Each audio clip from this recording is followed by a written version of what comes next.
Willy Wonka and the Chocolate Factory. Chapter 6. The First Two Finders. The very next day, the first golden ticket was found. The finder was a boy called Augustus Gloop, and Mr. Bucket's evening newspaper carried a large picture of him on the front page. The picture showed a 9-year-old boy who was enormously fat. He looked as though he'd been blown up with a powerful pump. Great flabby folds of fat bulged out from every part of his body. His face was like a monstrous ball of dough with two small, greedy, curranty eyes peering out upon the world. The town in which Augustus Gloop lived, the newspaper said, had gone wild with excitement over their hero. Flags were flying from all the windows. Children had been given a holiday from school, and a parade was being organized in honor of the famous youth. "I just knew Augustus would find a golden ticket," his mother told the newspaperman. "He eats so many candy bars a day that it was almost impossible for him not to find one. Eating is his hobby, you know. That's all he's interested in. But still, that's better than being a hooligan and shooting off zip guns and things like that in his spare time, isn't it? And what I always say is, he wouldn't go on eating like he does unless he needed nourishment, would he? It's all the vitamins anyway. What a thrill it would be for him to visit Mr. Wonka's marvelous factory. We are just as proud as can be." "What a revolting woman," said Grandma Josephine. "What a repulsive boy," said Grandma Georgina. "Only 4 tickets are left," said Grandpa George. "I wonder who'll get those." And now the whole country, indeed, the whole world, seemed to suddenly be caught up in a mad candy-buying spree. Everybody searching frantically for those precious remaining tickets. Fully grown women were seen going into sweet shops and buying 10 Wonka candy bars at a time, then tearing off the wrappers on the spot and peering eagerly for a glint of golden paper. Children were taking hammers and smashing their piggy banks and running out to the shops with handfuls of money. In one city, a famous gangster robbed a bank of $5,000 and spent the whole lot on candy bars that same afternoon. When the police entered his house to arrest him, they found him sitting on the floor amidst mountains of candy, ripping off the wrappers with the blade of a long dagger. In far-off Russia, a woman called Charlotte Russe claimed to have found the second ticket, but it turned out to be a clever fake.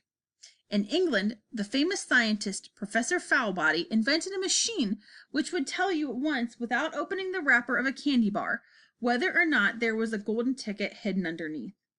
The machine had a mechanical arm that shot out with tremendous force and grabbed hold of anything that had the slightest bit of gold inside of it. And for a moment it looked like the answer to everything. But unfortunately, while the professor was showing off the machine to the public at the candy counter of a large department store, the mechanical arm shot out and made a grab for the gold filling in the back tooth of a duchess who was standing nearby. There was an ugly scene, and the machine was smashed by the crowd. Suddenly, on the day before Charlie Bucket's birthday, the newspapers had announced that the second golden ticket had been found. The lucky person was a small girl called Veruca Salt, who lived with her rich parents in a great city far away. Once again, Mr. Bucket's evening newspaper carried a big picture of the finder.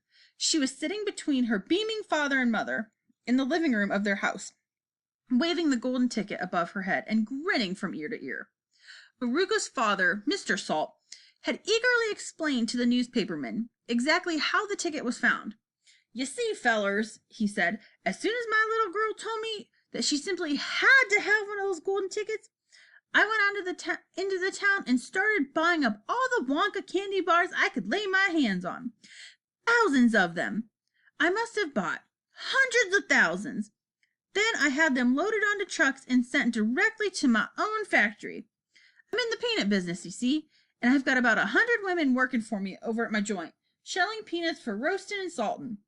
That's what they do all day long, those women. They sit there shelling peanuts. So I says to them, 'Okay, girls,' I says, 'from now on, you can stop shelling peanuts and start shelling the wrappers off those candy bars instead.' And they did. I had every worker in the place yanking the paper off those bars of chocolate full speed ahead from morning till night. But 3 days went by and we had no luck. It was Oh, so terrible. My little Veruca got more and more upset each day, and every time I went home she would scream at me, "Where's my golden ticket? I want my golden ticket!" And she would lie for hours on the floor, kicking and yelling in the most disturbing way. Well, sir, I just hated to see my little girl feeling unhappy like that, so I vowed I would keep up the search until I got her what she wanted. Then, suddenly, on the evening of the fourth day, one of my women workers yelled, "I've got it! A golden ticket!" And I said, "Give it to me, quick!" And she did, and I rushed home and gave it to my darling Veruca, and now she's all smiles, and we have a happy home once again.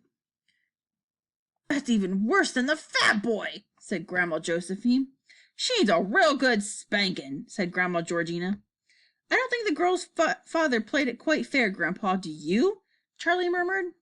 "He spoils her," Grandpa Joe said, "and no good could ever come from spoiling a child like that, Charlie. You mark my words." "Come to bed, my darling," Charlie's mother said. "Tomorrow's your birthday, and don't forget that.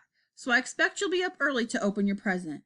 "A Wonka candy bar!" cried Charlie. "It is a Wonka candy bar, isn't it?" "Yes, my love," his mother said. "Of course it is." "Oh, wouldn't it be wonderful if I found the third golden ticket inside?" Charlie said. "Bring it in here and you get it when you get it," Grandpa Joe said. "Then we can all watch you taking off the wrapper."